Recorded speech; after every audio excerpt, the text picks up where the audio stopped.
The stars looked different from here. Captain Li Wu-jin stood on the bridge of the UES Indomitable, watching the distant lights through the main screen. His ship had been traveling for 3 months, exploring space beyond Earth's known territories. This was humanity's first deep space mission, and everything felt new. "Captain, we're getting strange readings," said Commander Park So-min from her station. She was the ship's tactical officer, young but very smart. Her fingers moved quickly over the control panel. "Something big is moving toward us." Li Wu-jin walked over to her station. He was a calm man, never rushing into decisions. "What kind of readings?" "Energy signatures I've never seen before," Park So-min replied. She looked worried. "Multiple contacts. They're coming from the edge of this star system." Chief Engineer Kim Tae-ho spoke up from his position. "Captain, these readings are off the charts. Whatever's coming, it's using technology we don't understand." The captain nodded. This was what they had expected might happen one day. Earth had always wondered if other intelligent life existed in the universe. Now they might have their answer. "All stations prepare for possible first contact," Li Wu-jin announced. His voice carried through the ship's communication system. This could be historic. Communications Officer Choi Hee-jin turned from her console. "Captain, I'm detecting artificial signals. Definitely not natural phenomena. Something is trying to communicate, but the language is completely unknown." On the main screen, shapes began to appear, dark silhouettes against the stars, growing larger as they approached. The alien ships were massive, much bigger than the Indomitable. They had strange designs with sharp edges and glowing sections. "Count them," the captain ordered. Park So-min worked at her controls. 43 ships, sir. The largest one is 3 times our size. They're arranged in an attack formation." Li Wu-jin felt his chest tighten, but he kept his expression calm. His crew was watching him, waiting for orders. "Hee-jin, can you establish communication?" "Working on it, sir," she replied. "I'm using basic mathematical sequences and universal constants. If they're intelligent, they should recognize the patterns." Minutes passed. The alien fleet drew closer. Close enough now that details could be seen on their ships. They looked designed for war, with weapon ports visible along their hulls. Suddenly, Choi Hye-jin's station lit up with activity. "Captain!" They're responding. "The signal is coming through clearly now." "Put it on speakers," Li Wu-jin said. A harsh voice filled the bridge. The language was completely alien, but the tone was unmistakable. It was a demand, aggressive and commanding. "Hee-jin, can you translate?" "I'm running it through our language analysis programs," she said, her hands flying over the controls. "Give me a moment." "Okay, I think I've got the basic structure. They're demanding that we surrender immediately." The captain raised his eyebrows. "Surrender? We haven't done anything hostile." "There's more," Choi Hye-jin continued. "They're calling themselves the Valdris Empire. They claim this space belongs to them.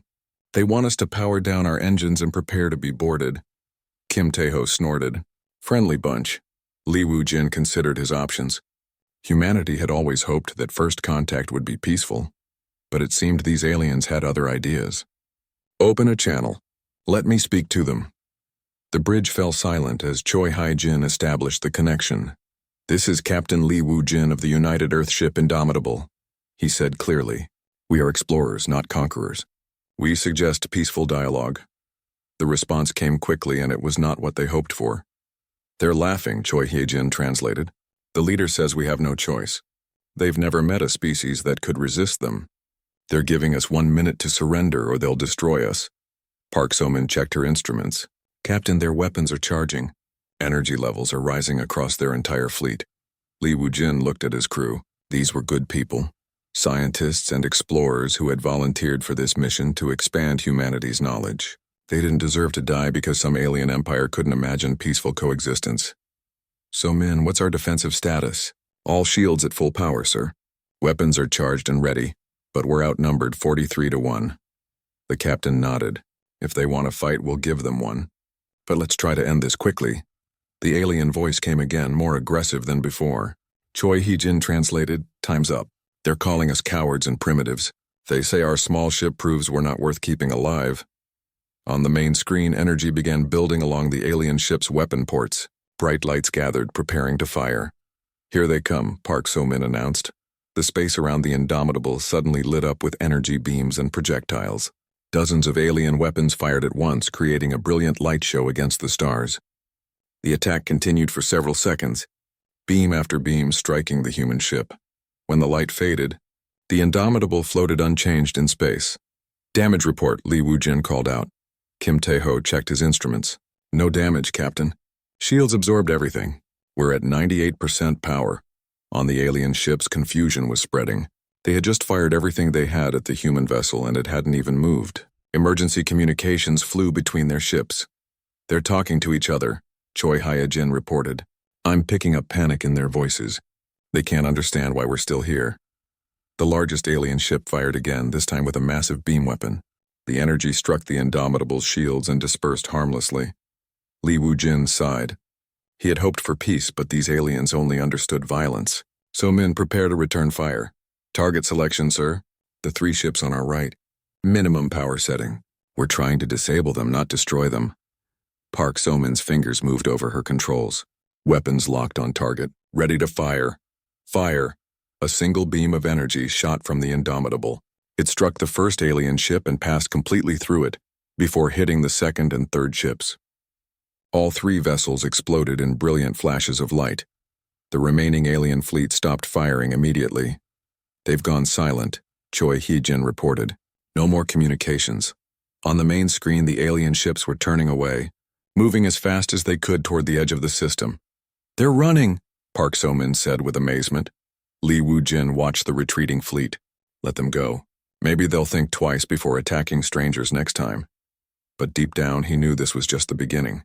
Humanity had just announced its presence to the galaxy in the most dramatic way possible. The question now was, what would the galaxy do about it? 3 days had passed since the first encounter with the Valdris fleet. The Indomitable continued its journey through space, but the mood on the ship had changed. Everyone knew they had crossed a line that could never be uncrossed. Commander Park So-min was studying the debris from the destroyed alien ships. Her analysis equipment worked constantly, breaking down every piece of metal and technology they could scan. "Captain," she called from her station, "you need to see this." Li Wujin approached her workstation. On the screen were detailed breakdowns of the alien technology. The numbers were shocking. "Their most advanced weapons are about 50 years behind our current training equipment," Park So-min explained. "The energy output is primitive. Their armor is basic metal alloys that we stopped using decades ago." Chief Engineer Kim Tae-ho joined the conversation. He had been analyzing the alien power systems. "It's even worse than that, Captain. They're still using fusion reactors for power. We use those things as backup systems on small shuttles." Li Wujin studied the data. "Are you saying their entire civilization is technologically inferior to us?" "Not inferior," Kim Tae-ho corrected. "Different. They focused on making things bigger and stronger instead of making them better. It's like they never learned to innovate." Communications Officer Choi Hyojin interrupted their discussion. "Captain, I'm receiving long-range transmissions. Multiple sources, all in that alien language we encountered. Can you translate them?" "I'm getting better at their language," she said, working at her console. "These messages are emergency calls. They're talking about the attack on their fleet. The messages are going to something called the Imperial Command." Li Wujin felt a chill. "They're reporting back to their government." "Yes, sir. And based on the message content, their government is not happy. They're mobilizing a much larger fleet." The captain paced the bridge, thinking. Humanity had come to space looking for friends and knowledge. Instead, they had found an aggressive empire that saw them as a threat to be eliminated. Dr. Yoon Ji-woo, the ship's scientist, entered the bridge carrying a data pad. She looked troubled. "Captain, I've been studying the alien communication logs we intercepted during the battle," she said. "I've discovered something disturbing." "What is it?" "This Valdris Empire isn't just aggressive. They're genocidal.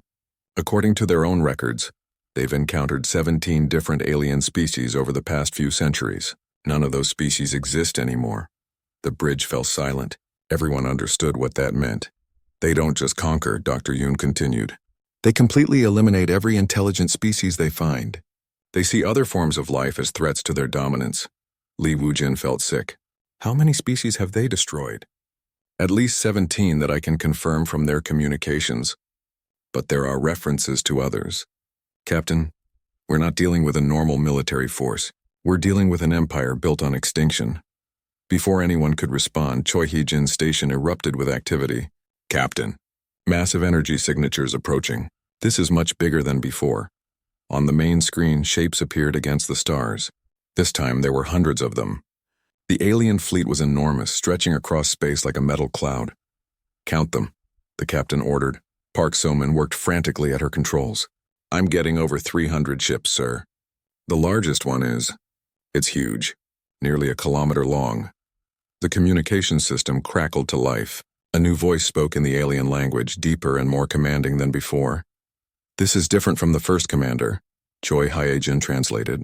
This one is claiming to be Emperor Kethmore. He's demanding that we surrender our technology and submit to Valdris rule. What happens if we refuse? He says they'll destroy us and take our technology from our wreckage. He's also making threats about finding our homeworld and eliminating our entire species. Lee Woo-jin looked at his crew. These people trusted him to make the right decision. He thought about Earth, about the billions of people who had no idea that an alien empire wanted to destroy them. Hye-jin, send them a message, he said finally. What should I tell them? Tell them that humanity rejects their demands. Tell them we will defend ourselves. The response from the alien emperor was immediate and filled with anger. He's calling us insects, Choi Hee-jin translated. He says no species has ever successfully resisted the Valdris Empire. He's ordering all ships to attack. The space around the Indomitable exploded with light. 300 alien warships fired at once, creating a storm of energy beams and projectiles. The attack was 10 times more intense than the first encounter. For 30 seconds, the human ship disappeared behind a wall of destructive energy. When the attack finally stopped, smoke and debris filled the space around them. But the Indomitable emerged from the chaos completely undamaged. Status report, Lee Woo-jin called out. No damage. Kim Tae-ho reported. Shields are at 95%. All systems normal. On the alien ships, chaos was spreading. Emergency communications flew between vessels as commanders tried to understand what they were seeing. They can't believe we survived, Choi Hye-jin said. They're arguing about what to do next. Lee Woo-jin made his decision. These aliens had threatened to destroy humanity's entire species. They had eliminated 17 other civilizations. They were not an enemy that could be reasoned with. So-min knew targeting parameters, he ordered. I want you to target their command ship. Full power, sir, that will completely destroy it. I know, do it. Park So-min hesitated for a moment, then began entering the targeting data. Weapons locked on the Emperor's flagship. Fire. The Indomitable's main weapon fired once. A beam of pure energy crossed space instantly and struck the massive alien command ship. The vessel, nearly a kilometer long and carrying thousands of crew members, simply disappeared in a flash of light. The remaining alien fleet stopped firing immediately. Hee-jin, open a channel to the remaining ships. Channel open. Sir, this is Captain Lee Woo-jin, he said clearly. Your Emperor is dead. Your command ship is destroyed. Leave this system immediately or you will join them. The alien fleet didn't respond with words. Instead, they turned and fled as fast as their engines could carry them. They're running, Park So-min reported. All ships are retreating toward the edge of the system. Dr. Yoon Ji-woo approached the captain. Sir, their communications equipment was broadcasting during the entire battle. Every major power in this part of the galaxy will know what happened here within days. Lee Woo-jin nodded grimly. Then they'll know that humanity isn't helpless. Maybe that will make them think twice before threatening us. But Kim Tae-ho was studying his instruments with concern. Captain, I'm detecting automated distress beacons throughout the debris field. They're broadcasting our weapon signatures and energy readings. Everyone will know exactly what we're capable of. The captain looked at the stars around them. Somewhere out there were civilizations that had survived by destroying others. Now they knew that humanity existed, and they knew humanity was dangerous. Set course for Earth, he ordered. We need to prepare for what's coming. 2 weeks after the destruction of the Valdris Imperial fleet, the Indomitable was trying to leave alien space and return to Earth. But Captain Lee Woo-jin knew they were being followed. Captain, we're detecting multiple fleets converging on our position, reported Commander Park So-min. They're trying to surround us. The main screen showed dozens of alien ships approaching from different directions. These weren't just Valdris vessels. The designs were completely different, representing multiple alien civilizations. How many? Lee Woo-jin asked. Over 500 ships from at least 6 different species, Park So-min replied. They've formed a perfect circle around us. We're trapped. Chief Engineer Kim Tae-ho studied his readings. Captain, the energy signatures are incredible. This is the largest military force I've ever seen. They really don't want us to leave. Communications Officer Choi Hye-jin looked up from her station. Sir, I'm receiving transmissions from multiple sources. They're all trying to talk to us at once. Can you sort them out? Working on it, she said. Okay, I'm getting the main signal. It's coming from the largest ship in the formation. On the main screen, the image of an alien appeared. This one was different from the Valdris, taller with blue skin and large eyes. When it spoke, its voice was translated by the ship's computer. I am High Commander Veltana of the Galactic Defense Coalition, the alien said. You are the species that destroyed the Valdris Empire. Li Wujin stepped forward. We defended ourselves against their attack. They gave us no choice. The Valdris were one of the most powerful military forces in this sector, Veltana replied. You destroyed their entire Imperial fleet with a single ship. This makes you a threat to galactic stability.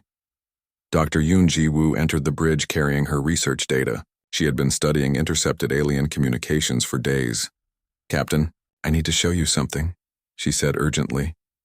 Li Wujin gestured for her to continue while keeping the communication channel open. I've been analyzing the Coalition's member species, Dr. Yoon whispered. Every one of them has a history of destroying other civilizations. The Nexari Federation eliminated 12 species in the last century. The Horthak Confederacy has enslaved entire star systems. The captain felt his blood run cold. You're saying this defense coalition is made up of genocidal empires? Exactly. They're not trying to protect the galaxy from us. They're trying to protect their ability to destroy weaker species. High Commander Veltana's voice interrupted their conversation. We demand that you surrender your vessel and crew for examination. Your technology is too dangerous to exist freely in the galaxy.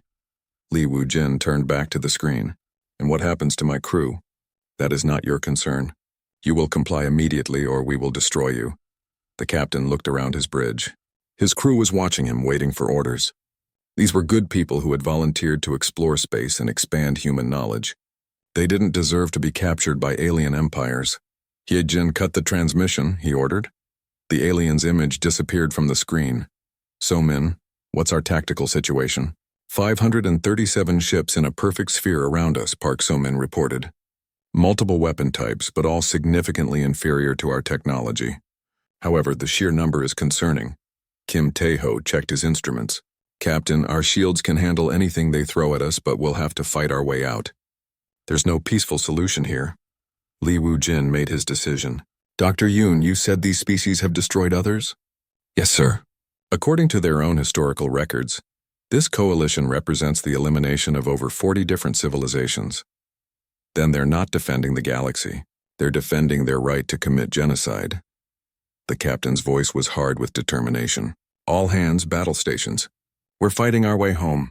The coalition fleet opened fire immediately. 500 ships attacked at once, creating a storm of energy that completely surrounded the Indomitable. The human ship disappeared inside a sphere of destructive light. For 2 full minutes, the alien weapons fired continuously. When they finally stopped, space around the battle zone was filled with smoke and debris, but the Indomitable emerged completely unharmed. Status report, Li Wujin called. No damage, Kim Tae-ho reported. Shields are at 80%. All weapon systems ready. On the coalition ships, panic was spreading. They had just witnessed the same impossible defense that had destroyed the Valdris Empire. Captain, Choi Hye-jin said, they're broadcasting on all frequencies. I'm picking up words like impossible and invincible in multiple languages. So-min, begin targeting sequence. I want you to disable as many ships as possible without completely destroying them. Sir, that will require precision targeting. It might take longer. Do it anyway. These species might be genocidal, but their individual crew members might not all be evil. Park So-min began working at her controls. First targets locked. Ready to fire. Fire. The Indomitable's weapons fired in a carefully controlled pattern. Energy beams struck coalition ships with surgical precision, destroying weapons and engines while leaving life support systems intact. Ship after ship was disabled and began drifting helplessly in space. But some of the coalition commanders were more stubborn than others. A group of 50 ships broke from the formation and charged directly at the human vessel. firing everything they had. "They're trying to ram us," Park So-min reported. "Stop them," Li Wujin ordered. This time, the Indomitable's defensive systems activated automatically. Point defense weapons fired rapidly, destroying the charging ships before they could get close. Within minutes, the entire Coalition fleet was either destroyed or disabled. The space around Earth's ship was filled with drifting alien vessels and debris. "He-jin, open a channel to the surviving ships." "Channel open, sir." "This is Captain Li Wujin," he announced. "We did not start this fight, but we will finish it. Any species that threatens humanity or any other peaceful civilization will face the same fate. We are going home now. Do not follow us," the captain turned to his crew. "Kim Tae-ho, set course for Earth, maximum speed." "Course laid in, sir." As the Indomitable began its journey home, Dr. Yoon Ji-woo approached the captain with new data. "Sir, I intercepted final transmissions from the Coalition ships before we disabled them," she said. "They were broadcasting everything to their home worlds. News of this battle will reach every major power in the galaxy within weeks." "Good," Li Wujin replied. "Let them know what happens when they threaten peaceful species." But Choi Hae-jin looked worried. "Captain, there's something else. I decoded a priority message that was sent during the battle. It was directed to something called the Galactic Council." "What did it say?" "It was a request for immediate assistance. They're claiming that humanity represents an extinction-level threat to all galactic civilization." Li Wujin stared at the stars ahead. Earth was still weeks away, and behind them the galaxy was mobilizing for war. "How many species are in this Galactic Council?" he asked. Dr. Yoon checked her data. "At least 50 major civilizations, sir. Maybe more." The captain nodded grimly. Humanity had wanted to make friends among the stars. Instead, they had discovered a galaxy full of empires built on the bones of extinct species. Now those empires saw Earth as the ultimate threat. "We need to warn Earth," he said. "And we need to prepare for the biggest fight in human history." The Indomitable arrived at Earth 3 weeks later to find the planet in a state of emergency. News of the alien encounters had reached home through quantum communication bursts, and humanity was preparing for war. Captain Li Wujin stood in the main briefing room at Earth Naval Command, facing Admiral Song Min-ho and Defense Minister Han So-young. The room was filled with Earth's top military and scientific leaders. "Captain, your report has shaken the entire planet," Admiral Song said grimly. "A galaxy full of genocidal empires is not what we hoped to find out there." Dr. Yoon Ji-woo activated a holographic display showing data collected during their encounters. "Admiral, the situation is worse than we initially thought. I've analyzed communication intercepts from over 20 different species. The pattern is consistent across all of them." "What pattern?" Defense Minister Han asked. "Every major galactic civilization has achieved space travel through conquest and scavenging technology from species they destroyed," Dr. Yoon explained. "They never developed original scientific research the way we did. They've been using the same basic technologies for thousands of years." Chief Engineer Kim Tae-ho stepped forward. "Ma'am, their approach to technology is completely different from ours. When they need more power, they build bigger reactors. When they need stronger weapons, they just add more energy. They never learned efficiency or innovation." Admiral Song studied the data. "Are you saying they're technologically primitive?" "Not primitive," Kim Tae-ho corrected. "Stagnant. They reached a certain level and stopped growing. Meanwhile, humanity never stopped asking, 'How can we do this better?'" Communications Officer Choi Hye-jin joined the briefing. "Admiral, I've been monitoring long-range communications since we returned. The galactic response is massive. At least 50 different species are contributing ships to what they're calling the final fleet." "How many ships are we talking about?" Defense Minister Han asked. "Current estimates suggest over 3,000 vessels, ma'am. The largest military force in galactic history." The room fell silent as everyone absorbed the numbers. 3,000 ships, Admiral Song repeated. "Captain, can the Indomitable handle that many?" Li Wujin looked at his crew, then back at the Admiral. "Sir, based on what we've seen, yes. But I don't want to fight 3,000 ships if we can avoid it." Engineer Nam Hyun-woo from Luna Shipyards entered the briefing room, carrying a data pad. He looked excited despite the grim circumstances. "Admiral, I have good news," he announced. "We've completed construction of 12 additional ships identical to the Indomitable. Each one is fully equipped and ready for crew assignment." The mood in the room lifted slightly. 13 ships against 3,000. Defense Minister Han mused. Still not good odds. Ma'am, with respect, you're thinking about this wrong, Park So-min interjected. We're not fighting 3,000 individual ships. We're fighting 3,000 ships that can barely hurt us, commanded by species that have never faced real resistance. Dr. Yoon activated another display. I've been studying their military history. Every galactic war for the past millennium has been won through overwhelming numerical superiority against technologically inferior opponents. They've never had to develop real strategy or tactics.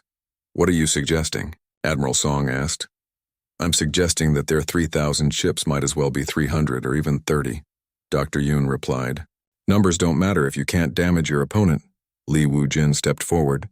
Admiral, I request permission to take our new fleet and intercept their forces before they reach Earth. Absolutely not, Defense Minister Han said immediately. We're not sending 13 ships against the entire galaxy. Ma'am, with respect, we're not fighting the entire galaxy. We're fighting the worst parts of it. Dr. Yoon supported the captain's argument. Minister, I've identified patterns in the galactic power structure. The species forming this final fleet are all genocidal empires. The peaceful species are either extinct, enslaved, or hiding. She activated a new display showing galactic territory maps. Look at this data.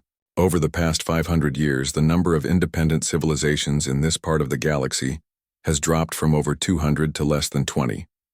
The survivors are the predators. Admiral Song studied the information carefully. You're saying the galaxy's major powers are essentially a collection of extinction machines? Exactly, sir. And now they see humanity as a threat to their ability to destroy others. Engineer Nam Hyun-woo cleared his throat. Admiral, there's something else you should know. We've been analyzing the quantum communication intercepts. The galactic forces aren't just planning to destroy our fleet. They're planning to sterilize Earth. The room went completely silent. Explain, Defense Minister Han demanded. They're bringing planet-killer weapons, Nam Hyun-woo said quietly. Devices specifically designed to eliminate all life on a world. They're not just trying to defeat us militarily. They want to erase humanity completely. Li Wujin felt anger building in his chest. They're planning genocide, yes, sir. Complete and total extinction of the human species. Admiral Song stood up slowly. How long do we have? Choi Hae-jin checked her communications data. Based on their fleet's assembly point and projected travel time, approximately 6 months, sir. The Admiral looked around the room at Earth's best and brightest. Ladies and gentlemen, we're facing a situation humanity has never encountered before. An entire galaxy wants us dead simply because we refuse to accept that might makes right. He turned to Li Wujin. Captain, I'm promoting you to fleet commander. You'll take our 13 ships and do whatever is necessary to protect Earth. Sir, I accept the responsibility, but I want to propose something beyond just defense. What do you mean? I mean we end this permanently, Li Wujin said firmly. We don't just defeat their fleet. We dismantle their entire system of galactic oppression. Dr. Yoon looked surprised. Commander, you're talking about liberating the entire galaxy. I'm talking about making sure no other species ever faces extinction at the hands of these empires, Li Wujin replied. We have the technology to do it. We have the moral obligation to do it. Defense Minister Han frowned. That sounds like conquest. No, ma'am. Conquest is taking territory for yourself. Liberation is freeing others from oppression. Every species these empires have enslaved deserves the chance to live free. Admiral Song considered the proposal. Fleet Commander, you're suggesting we take on the responsibility of reshaping galactic civilization. I'm suggesting we take on the responsibility of ending galactic genocide, sir. If we don't, who will? Chief Engineer Kim Tae-ho stepped forward. Sir, we have the technology to disable their fleets without destroying them completely. We could force surrenders rather than extinctions. And then what? Defense Minister Han asked. Then we help the freed species rebuild their civilizations, Dr. Yoon suggested. We share technology and knowledge instead of hoarding it for military advantage. Li Wujin nodded. We show the galaxy what cooperation looks like instead of domination. Admiral Song made his decision. Fleet Commander, you have authorization to engage the approaching fleet. But I want you to remember something. We're not becoming conquerors. We're becoming protectors. Understood, sir. As the briefing ended, Li Wujin looked out the window at Earth's blue skies and green continents. In 6 months, alien fleets would arrive with the intention of burning all of it away. But humanity had something those alien empires had never encountered: the absolute refusal to accept injustice as normal. The galaxy was about to learn what humans did when their backs were against the wall. 5 months later, the Galactic Coalition's final fleet arrived at the edge of human space. 3,047 ships from 52 different species, representing the largest military force ever assembled in galactic history. Fleet Commander Li Wu-jin watched them approach from the bridge of his flagship, still called the Indomitable. Around him in perfect formation were 12 identical ships, each crewed by humanity's finest officers and scientists. Coalition fleet has stopped at the system boundary, reported Commander Park So-min from her tactical station. They're maintaining attack formation, but they're not advancing. They're scared, observed Chief Engineer Kim Tae-ho. They know what happened to the last fleet that fought us. Communications Officer Choi Hye-jin looked up from her station. Sir, we're receiving a transmission from their command ship. Put it on screen. The image of an alien commander appeared. This one was different from any they had encountered before. Tall, with silver skin and multiple arms. When it spoke, its voice carried the authority of someone used to absolute obedience. I am Supreme Admiral Kexmore of the Final Fleet, it announced. You are the species called humans. You have been judged a threat to galactic civilization and sentenced to extinction. Li Wu-jin stepped forward calmly. I am Fleet Commander Li Wu-jin. We reject your authority to judge any species. Withdraw from our space immediately. The alien commander's expression showed surprise. You face 3,000 ships with only 13 vessels, yet you make demands. Your arrogance will be your destruction. Our confidence comes from being right, Li Wu-jin replied. Your fleet represents 52 species that have committed genocide against hundreds of others. We will not be your next victim. Supreme Admiral Kexmore's multiple arms gestured dismissively. You know nothing of galactic history, primitive species. The strong survive by eliminating the weak. This is the natural order. Dr. Yoon Ji-woo, who had been monitoring the transmission from her science station, interrupted. Commander, I'm detecting energy signatures from their fleet. They're not just carrying conventional weapons. What are you seeing? Planet killer devices, sir. At least 12 different types of extinction weapons. They really do plan to sterilize Earth completely. The alien commander heard the exchange. Yes, humans. When we are finished with your fleet, we will burn your homeworld until nothing remains but ash. Your species will be forgotten. Li Wu-jin felt cold anger building inside him. These creatures weren't just planning to kill him and his crew. They wanted to murder every human being who had ever lived. Ye-jin, open a channel to all ships in our fleet. Channel open, sir. All ships. This is Fleet Commander Li. The enemy has confirmed their intention to commit complete genocide against humanity. We will not allow this. Engage when ready. Captain Baek In-soo of the UES Defiant responded immediately. Acknowledged, Fleet Commander. Standing by, Captain Oh Min-jung of the UES Resolute added, All weapons charged and ready, sir. Supreme Admiral Kexmore watched this exchange with growing anger. You dare to threaten us? Attack, destroy them all! The final fleet opened fire as one massive unit. 3,000 ships unleashed everything they had, creating a storm of energy that lit up space for millions of kilometers. The attack continued for 5 full minutes. Wave after wave of destructive force aimed at the 13 human ships. When the weapons finally fell silent, the space around the human fleet was filled with smoke and debris. The alien commanders waited for confirmation of humanity's destruction. But when the smoke cleared, all 13 human ships floated exactly where they had been before, completely undamaged. Impossible, Supreme Admiral Kexmore whispered. Commander Park So-min checked her instruments. All ships report 0 damage, sir. Fleet integrity at 100%. How are their shields? Li Wu-jin asked. Barely touched, sir. That entire bombardment used less than 5% of our defensive capacity. On the alien command ship, chaos was erupting. Officers from 52 different species were shouting in dozens of languages, trying to understand what they had just witnessed.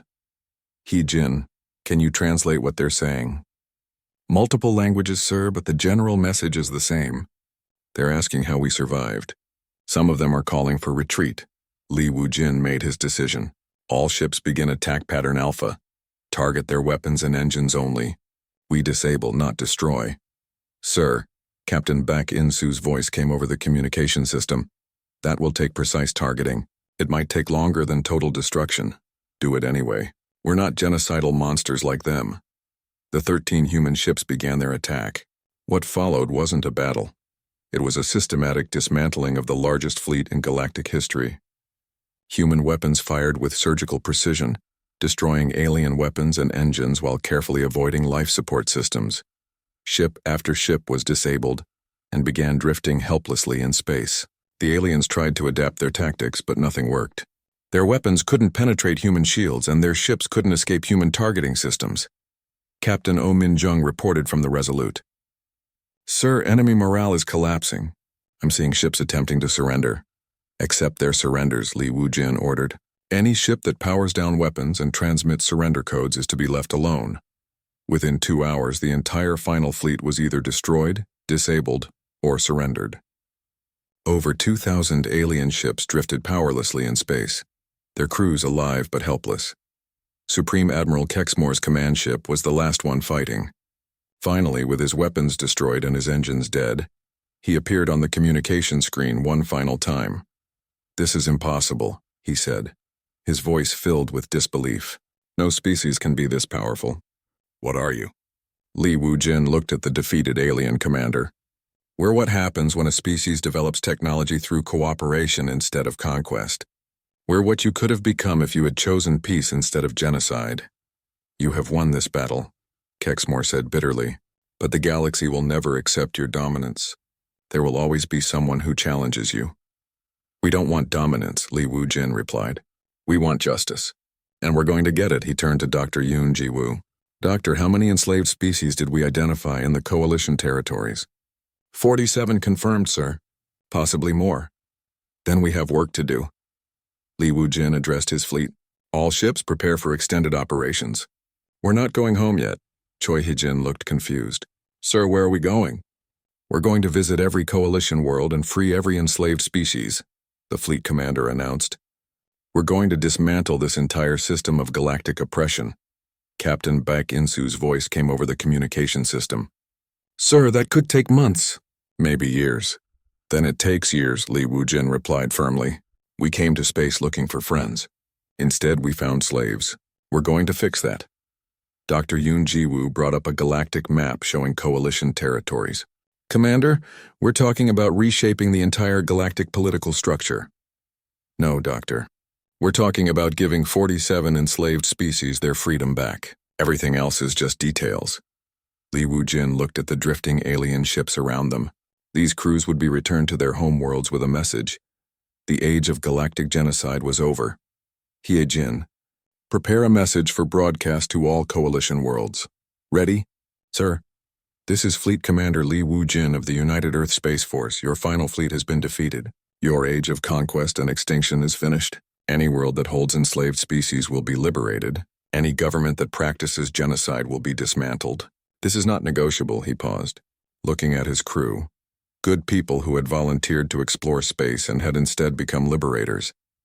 The galaxy wanted to destroy us because we refused to accept that might makes right. Today we proved that sometimes right makes might. The war is over, but the real work is just beginning.